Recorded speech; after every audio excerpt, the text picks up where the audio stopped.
Bismillahirrahmanirrahim. Assalamualaikum warahmatullahi wabarakatuh. Alhamdulillahirabbil alamin wassalatu wassalamu ala asyrafil anbiya'i wal mursalin wa ala alihi wa sahbihi wa man tabi'ahum bi ihsanin ila yaumiddin, amma ba'du. Alhamdulillah, bertemu lagi kita dalam kuliah ilmu usul fiqh. Ini adalah siri yang ke-10 dalam ilmu usul fiqh menggunakan kitab Al-Wajiz fi Usul Fiqh karangan Dr. Abdul Karim Zaidan. Dan pada malam ini kita sambung kuliah kita yang sudah tertangguh agak lama di atas sebab-sebab yang tidak dapat dielakkan, dan alhamdulillah pada malam ini diberi kesempatan oleh Allah Subhanahu Wa Taala untuk kita sambung lagi kuliah kita. Pada malam ini kita insya-Allah kita akan melihat dan membahaskan tentang tajuk al-mandub, iaitu kategori yang terdapat di bawah hukum syarak taklifi. Al-mandub kan, bermaksud yang disunatkan ataupun yang digalakkan untuk kita buat. Dia bawah sikit daripada darjat hukum wajib. Kalau wajib kita mesti buat, kalau sunat ini digalakkan untuk kita buat. Baik.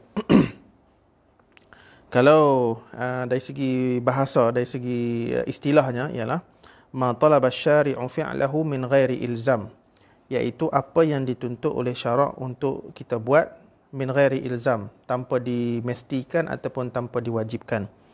Bihaitsu yumdahu fa'iluhu wa yusabu wa la yuzammu tarikuhu wa la yu'aqabu. Iaitu kalau pembuat ataupun pelaku kepada perbuatan yang disunatkan ini akan dipuji dan juga akan diberi pahala, tetapi tidaklah dicela orang yang meninggalkan perbuatan sunat tersebut, dan juga tidak dihukum oleh Allah Subhanahu Wa Taala kerana meninggalkan perkara-perkara yang sunat. Wa qad yalhaquhu al-lawmu wal 'itabu 'ala tarki ba'di anwa'il mandub. Tetapi kadang-kadang ada jenis-jenis sunat yang tertentu, terutama sunat-sunat yang muakkad, kan. Kadang-kadang boleh mendapat celaan kerana kita meninggalkan perkara yang menjadi satu syiar dalam Islam. Contohnya macam solat berjemaah di masjid ataupun di surau. Baik. Bagaimana kita mengetahui bahawa tuntutan fi'il amar ataupun satu-satu arahan dan juga suruhan daripada Allah Subhanahu Wa Taala itu berbentuk ataupun maksudnya sunat, kan? Ini kita boleh faham daripada sirah at-talab. Jadi kalau kita belajar ilmu usul fiqh dan sebelum itu kita belajar ilmu lughah, kan? Ilmu lughah, ilmu bahasa Arab, dia ada fi'il amar, kan? Dan fi'il amar ini ataupun kita panggil satu perbuatan yang dituntut untuk buat, dia terbahagi kepada beberapa maksud. Kadang-kadang tuntutan fi'il amar itu bermaksud wajib, kadang-kadang fi'il amar itu bermaksud sunat, dan kadang-kadang fi'il amar itu boleh bermaksud perkara yang diharuskan. Okey, jadi macam mana kita nak bezakan fi'il amar yang kita jumpa ataupun kita baca dalam Al-Quranul Karim ataupun hadis Rasulullah sallallahu alaihi wasallam? Bagaimana kita nak bezakan? Itu yang kita kena tengok konteks ayat, dan juga kadang-kadang kita boleh faham tuntutan ataupun maksud fi'il amar itu wajib ke sunat ke melalui qarinah yang ada dalam ayat ataupun hadis tersebut, ataupun daripada ijtihad yang telah ditunjukkan oleh para ulama kita, kan.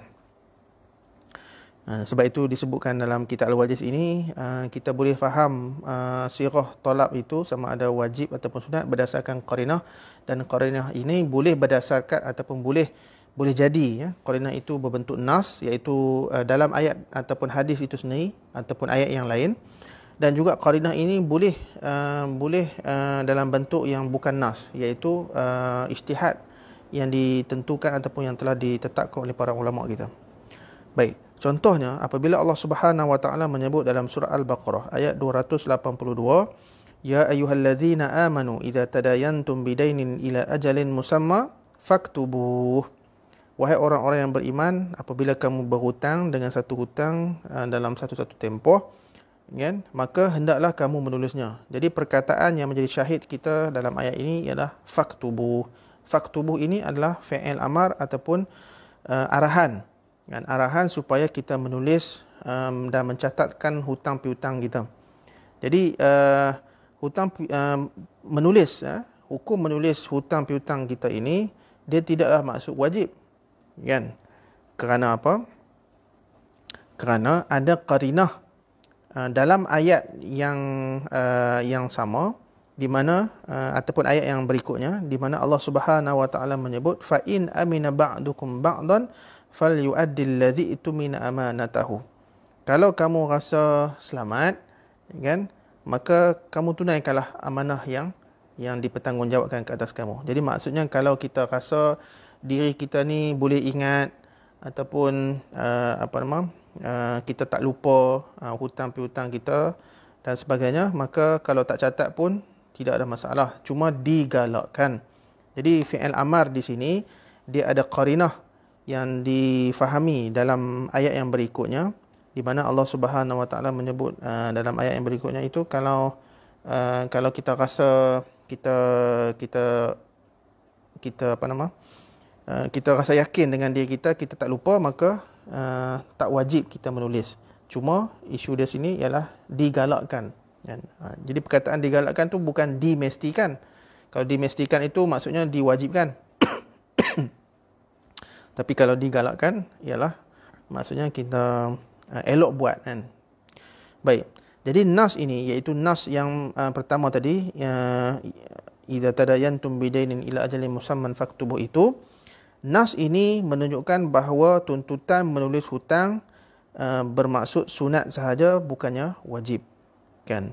Ini kita panggil irsyad ataupun tunjuk ajar ataupun panduan daripada Allah Subhanahu wa taala, daripada Al-Quran kepada hamba-hamba kepada manusia, supaya mencatat apa sahaja transaksi yang melibatkan kewangan dan sebagainya. Supaya apa? Supaya hak-hak manusia ini dalam hutang piutang ni terjagalah, kan? Jadi kita tidak ada isu kita terlupa dan sebagainya. Sebab itu digalakkan untuk kita menulis hutang. Kalau kita tidak mengambil panduan ini, maksudnya kita berhutang tapi kita tidak menulis catatan kita berhutang itu, boleh tak? Boleh, dan tidaklah sampai berdosa kalau kita tak menulis. Cuma ini adalah panduan yang diberikan oleh Allah Subhanahu Wa Taala kepada manusia supaya mencatatkan apa sahaja hutang yang kita buat. Okey, contoh yang lain. Dalam firman Allah Subhanahu Wa Taala, Allah kata fakatibuhum in alimtum fihim khaira. Ini berkaitan dengan hamba mukatab, iaitu hamba mukatab ialah kalau seorang tuan tu berkata kepada hamba dia, kan, kalau kamu boleh beri aku 5,000 contohnya, maka kamu adalah hamba yang bebas, kan? Jadi di sini ayatnya mengatakan maka mukatabahlah kamu, kan, buatlah akad mukatabah itu sekiranya kamu dapati dalam mukatabah itu terdapat kebaikan. Jadi fakatibuhum itu adalah fi'il amar juga, tuntutan ataupun suruhan juga.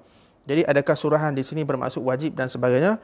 Jawapannya, apabila para ulama mengkaji dan melakukan istiqra' mereka mendapati bahawa ayat fakatibuhum ini bukan bermaksud wajib tetapi adalah sunat sahaja, kan? Jadi hukum mukatabah bukannya wajib tetapi hanya sunat. Bagaimana kita faham ataupun bagaimana kita tahu maksud ayat adalah sunat? Kerana terdapat qarinah, yang mana qarinah ini bukan nas, ya, tetapi qarinah ini adalah satu kaedah syarak yang diijtihadkan oleh para ulama kita, iaitu innal malika hurrun fit tasarruf fi milkihi, iaitu pemilik hamba adalah bebas untuk melakukan apa sahaja terhadap harta yang dimilikinya. Jadi kalau status hamba ni, dia adalah diibaratkan harta yang dimiliki oleh tuannya.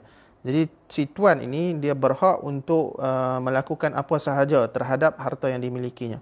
Jadi kalau dia nak buat akad mukatabah pun boleh, kalau dia tak nak buat pun boleh. Hukum buat akad mukatabah ni dia adalah sunat sahaja.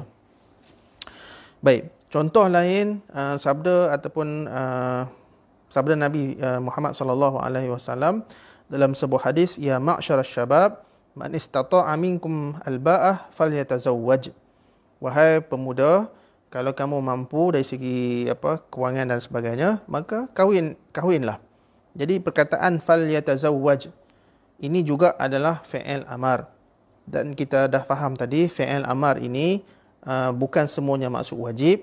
Kadang-kadang dia boleh maksud wajib, kadang-kadang boleh maksud sunat, kadang-kadang boleh maksud harus dan sebagainya. Jadi dalam ayat ini, dalam hadis ini, Rasulullah menyebut falyatazawwaj. Ini adalah fi'il amar, tuntutan. Tetapi tuntutan di sini tidak bermaksud wajib kahwin. Kan? Kerana apa? Kerana terdapat qarinah daripada daripada uruf dalam hadis ni juga, di mana Rasulullah sallallahu alaihi wasallam tidaklah mewajibkan semua orang mukallaf itu untuk berkahwin, kan, walaupun dalam keadaan mampu kan. Jadi kita faham ada para sahabat yang Nabi tak suruh kahwin pun, kan. Jadi dari sudut itu adalah qarinah yang menunjukkan arahan yang pertama, falyatazawwaj itu bukanlah bermaksud wajib, tetapi adalah digalakkan ataupun hukumnya sunat. Baik. Istilah al-mandub, kan, kadang-kadang dinamakan sunnatun, sunat. Kadang-kadang dinamakan nafilah. Kadang-kadang mustahab, kan, at-tatawwu', al-ihsan, al-fadilah. Ya, jadi ini adalah beberapa nama ataupun beberapa istilah yang menggambarkan maksud yang sama, iaitu perkara yang sunat, iaitu perkara yang digalakkan untuk kita buat. Ini semua adalah lafaz-lafaz yang menunjukkan maksud al-mandub, kan, iaitu buat lebih baik, kan, daripada kita tinggalkan. Okey, kemudian dari segi jenis-jenis sunat ataupun kategori sunat ini terbahagi kepada beberapa. Yang pertama dan yang paling tinggilah, iaitu jenis sunat yang mana Rasulullah sallallahu alaihi wasallam melazimi dalam melakukan perkara tersebut, dan Nabi jarang tinggalkan kecuali sekali-sekala sahaja. Dan contohnya apa? Contohnya macam solat 2 rakaat sebelum subuh, kan. Dan ini dinamakan sunat muakkad, iaitu satu perbuatan yang Nabi selalu buat, jarang tinggalkan, maka itu dinamakan sunat muakkad. Jadi Nabi tinggalkan sekali-sekala itu untuk menunjukkan bahawa perkara itu bukannya wajib. Sebab kalau wajib, Nabi tidak akan tinggalkan dengan sengaja, kan. Baik, kalau sunat muakkad ini hukumnya orang yang meninggalkannya boleh dicela ataupun boleh dinasihatilah, kan. Tetapi dia tidaklah sampai tahap diberi hukum ataupun dapat dosa, kan.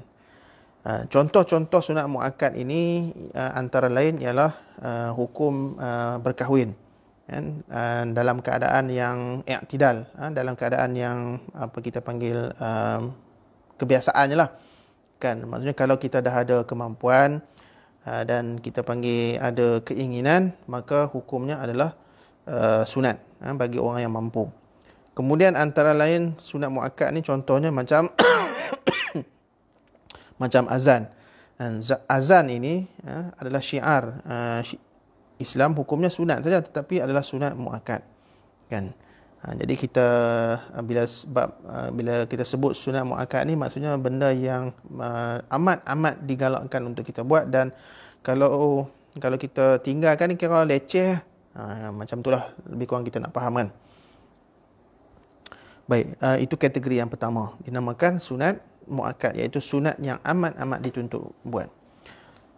Kemudian yang kedua, kategori kedua dinamakan sunat yang tidak muakkad, kan, di mana perbuatan sunat ini Rasulullah jarang buat, kan, dan kadang-kadang je Rasulullah buat. Maksudnya Rasulullah tidak melazimi setiap waktu. Contohnya macam sembahyang 4 rakaat sebelum zuhur, ataupun contoh macam kita bersedekah dan sebagainya. Semuanya adalah sunat saja sebab dia bukan wajib. Kalau wajib ni kita namakan zakat dan sebagainya kan. Tetapi ini kita nak bantu orang miskin, orang fakir dan sebagainya, kita bagi bantuan. Jadi bantuan itu adalah dihukumkan sunat kan. Tapi kalaulah orang yang kita nak bantu itu dalam keadaan yang nazak ataupun hampir mati, ketika itu bantuan ataupun sedekah itu dia bukan sunat lagi, tapi dia hukumnya adalah wajib, sebab kita nak menyelamatkan nyawa orang yang kelaparan ataupun darurat tersebut.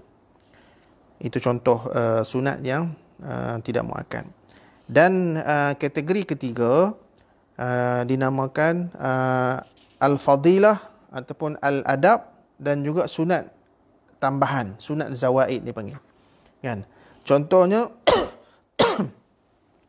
macam kita mengikut perbuatan Nabi dari sudut kemanusiaan Nabi itu. Contohnya macam cara Nabi berjalan, cara Nabi makan, cara Nabi tidur dan sebagainya kan. Iaitu kita mengikut apa sahaja perbuatan Nabi atas dasar sifat kemanusiaan, ataupun dalam istilah bahasa Arab dipanggil af'al jibiliyah. Jadi sebenarnya cara-cara Nabi makan, cara Nabi tidur tu, kalau kita ikut dengan kita niat untuk ikut sunnah, maka kita akan dapat pahala sunat. Tapi kalau kita sekadar ikut kan, contoh Nabi tidur sebelah kanan, sebelah kanan kita ni, kalau kita ikut begitu saja tanpa kita niat untuk ikut sunnah Nabi, maka kita tidak akan dapat apa-apa kan, maksudnya tak dapat pahala. Itu yang kita kena faham kan. Jadi kalau kita nak ikut perbuatan-perbuatan sifat kemanusiaan Nabi ini, memang digalakkan kan. Cuma kita kena niat untuk kita dapat pahala sunnah tu kan. Kalau tidak, dia tak akan jadi apa-apa. Okey, jadi mengikut cara Nabi yang kita sebutkan tadi tu, memang hukumnya adalah sunat kan. Tetapi orang yang tidak mengikut sunnah ini, iaitu cara Nabi makan, cara Nabi tidur tu, tidaklah dihukumkan ataupun tidaklah sampai kita boleh celah dia dan kita boleh salahkan dia kan. Sebab dia perbuatan-perbuatan kemanusiaan Nabi ini tidak dianggap sebagai perkara taklif syar'i. Dia hanya adalah benda yang menjadi sifat manusia kepada Nabi. Sebab tu tadi kita katakan, kalau dalam perbuatan kemanusiaan Nabi ini yang dipanggil af'al jibiliyah, kalau nak dapat pahala, kita boleh ikut tetapi disertakan dengan niat kan. Baik. Ada beberapa perkara yang penting untuk kita perhalusi dan kita faham yang berkaitan dengan perkara yang sunat ini. Okey, jadi yang dikatakan perkara-perkara sunat ini sebenarnya dia adalah muqaddimah kepada wajib.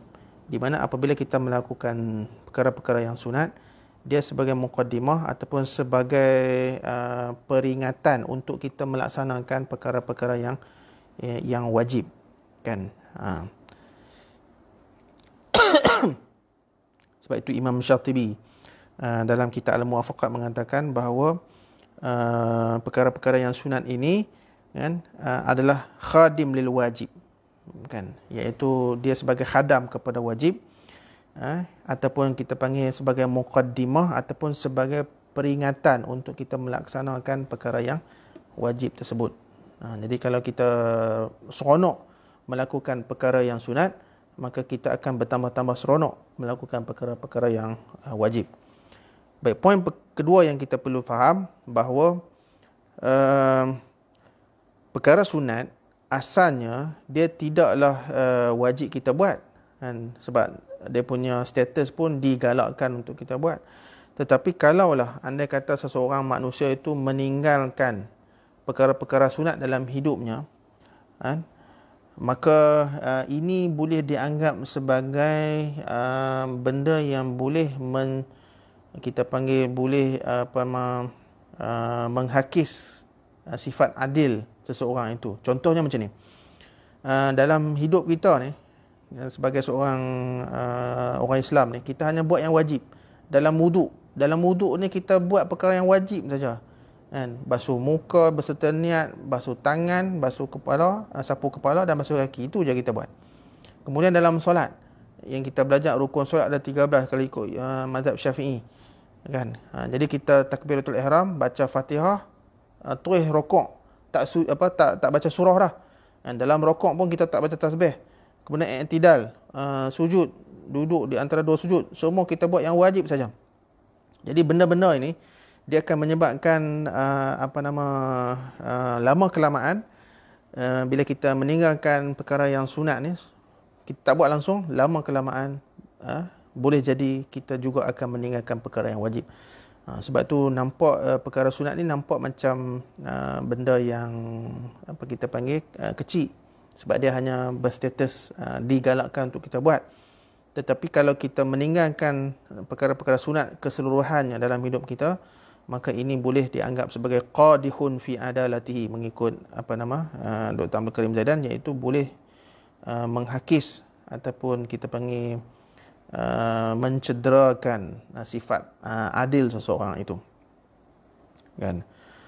Sebab itu Nabi ni dalam sebuah hadis Rasulullah hamma, kan, maksudnya hampir-hampir nak bakar rumah orang yang meninggalkan solat jemaah. Sebab solat jemaah tu adalah sunat muakkad.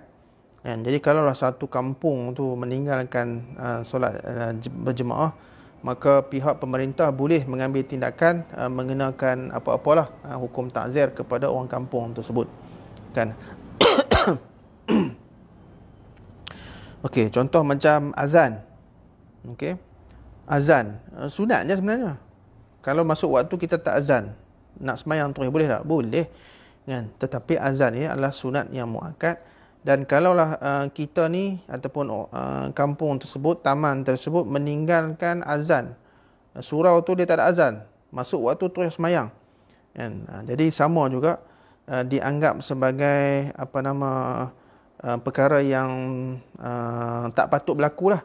Sebab ia adalah dianggap sebagai syiar. Macam azan ni adalah syiar sunat muakkad dalam Islam. Jadi kalau kita meninggalkan azan, boleh dianggap kita ni sebagai orang fasik sebenarnya. Kan? Dan pihak pemerintah boleh mengambil ataupun mengenakan tindakan-tindakan tertentu untuk mengelakkan daripada orang kampung ataupun orang taman tersebut meninggalkan azan. Okey. Kemudian contoh lain macam nikah. Walaupun nikah ni hukum, kita panggil hukum biasanya adalah sunat, tetapi kalaulah umat Islam mengambil sikap untuk tidak berkahwin, sebab mereka anggap bahawa kalau kahwin ada tanggungjawab. Kalau kahwin nak kena bagi nafkah dekat anak bini dan sebagainya. Dan apatah lagi kalau zaman sekarang ni dengan isu LGBT dan sebagainya.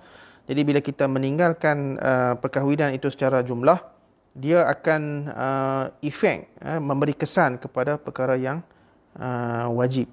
Kan? Ataupun dalam perkara ini, kalau kita meninggalkan nikah secara keseluruhan, dia akan memberi kesan kepada kelangsungan survival ataupun kesinambungan zuriat manusia, maka perkara itu tidak patut berlaku lah.